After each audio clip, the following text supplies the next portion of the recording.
I've always been drawn to our mission statement, to grow in faith and carry on the work of Jesus Christ. It speaks not only to the direction of the church, but it speaks to me individually. This past year, the council took a look at that and decided that we wanted to add depth and clarity around that mission. So we went back and started with the congregational survey that we did back in August of 2012. That survey was wonderful in that it really let us know what the congregation thought our strengths were as a church, and more importantly, where the heart of the congregation was for ministry and mission. With that, with a lot of discussion, a lot of praying, we crafted 6 vision statements that give a richness around our mission. These 6 statements are where we feel God is calling Easter to go. It's about engaging the congregation in the work of Jesus Christ, and it's about engagement of the community, the Great Commission. So one naturally asked themselves, why engagement? Why this focus on engagement? About a year ago, I was getting off the train one morning on my way to work, and it was raining, and I was in a hurry, and I had my head down, and I didn't even notice this kid standing on the corner until he spoke to me, and I'm not even sure how I heard him when he asked me, do you have any change for some coffee? And normally I walk right by these people. There's always somebody with a handout. I'm never sure if they really need money or if they're collecting money for drugs or something. So usually I walk by, but for every reason I stopped. Simple, do you have change for coffee? And I reached into my pocket to grab some change. And then I stopped again. And I looked at him and I said, can I buy you breakfast? And I kind of surprised him, but he quickly said yes. And so there was a coffee shop a block and a half away, and we started walking over there. And on the way, I learned his name was Tim. And Tim was indeed truly homeless. Didn't have a job, didn't have family in the area. He was down on his luck. Nice guy.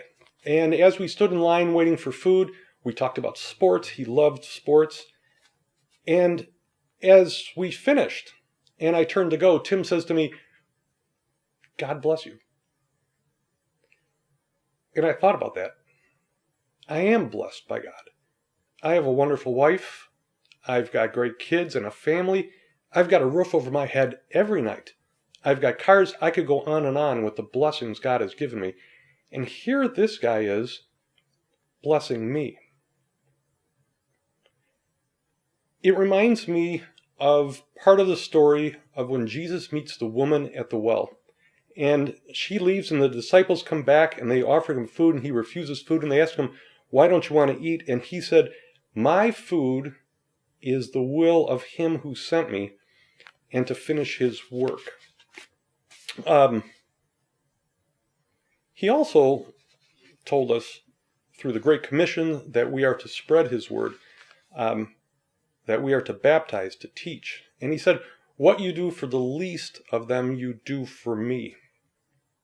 So when we follow his word, we are blessed. I think our youth really get this. When they go off on mission trips and come back, they are full of life. They see that being a blessing to others is a blessing to them. Whether it's loaves and fishes, our service at Oak Ridge, our backpack distribution program, our work with the Egan Community Resource Center or Habitat for Humanity, or Feed My Starving Children.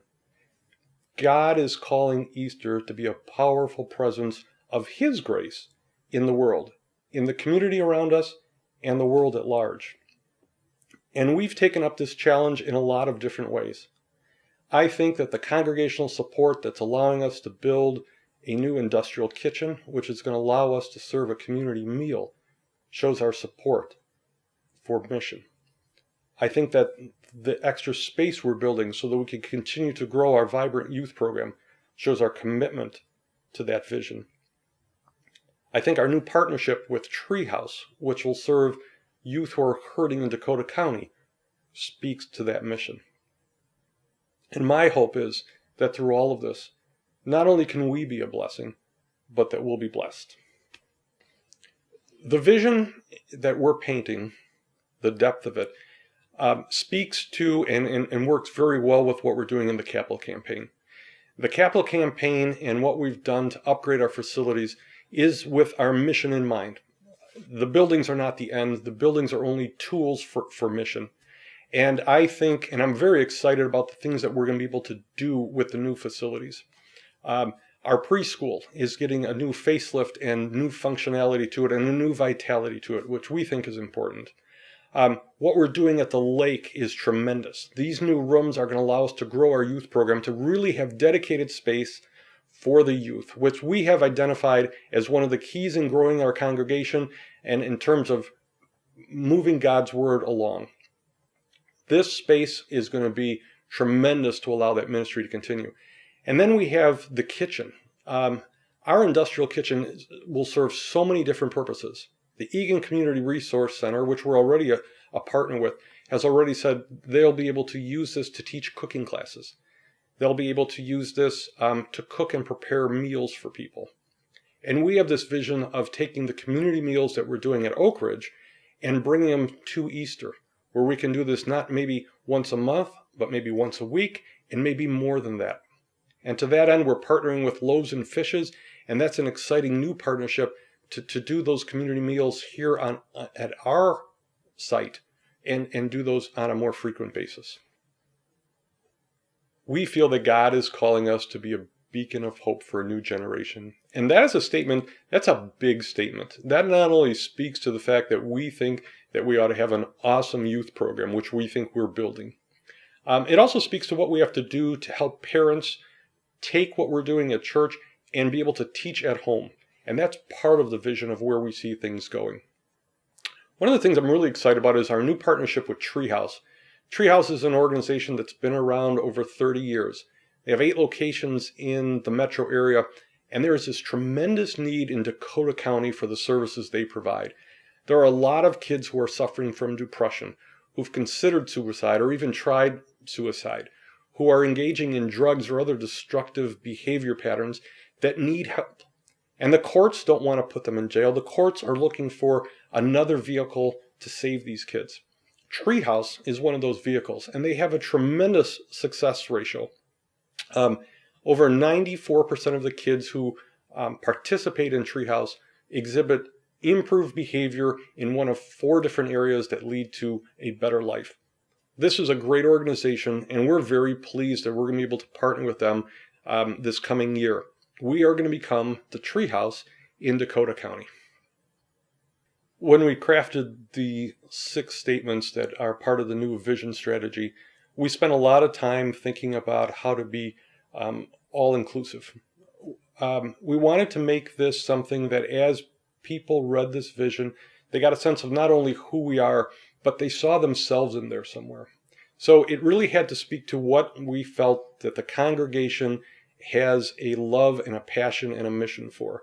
And so we took a lot of time working on not only what those points were, but how we're going to say them so that people really felt them. This has to excite passion in people, because if we can excite that passion, we'll engage people, and then they're going to go out and engage the community. One of the statements that we came up with is that God is calling Easter to be a holy place for the broken. And I think we're all broken in one way or another. But sometimes you hear stories of such brokenness, of such need, of such hurt in the community that you can't help but respond to that. And I think Easter does a wonderful job of being such a place that people feel comfortable coming here, that they'll be accepted, and that they'll receive a warm embrace. They will feel God's love through us.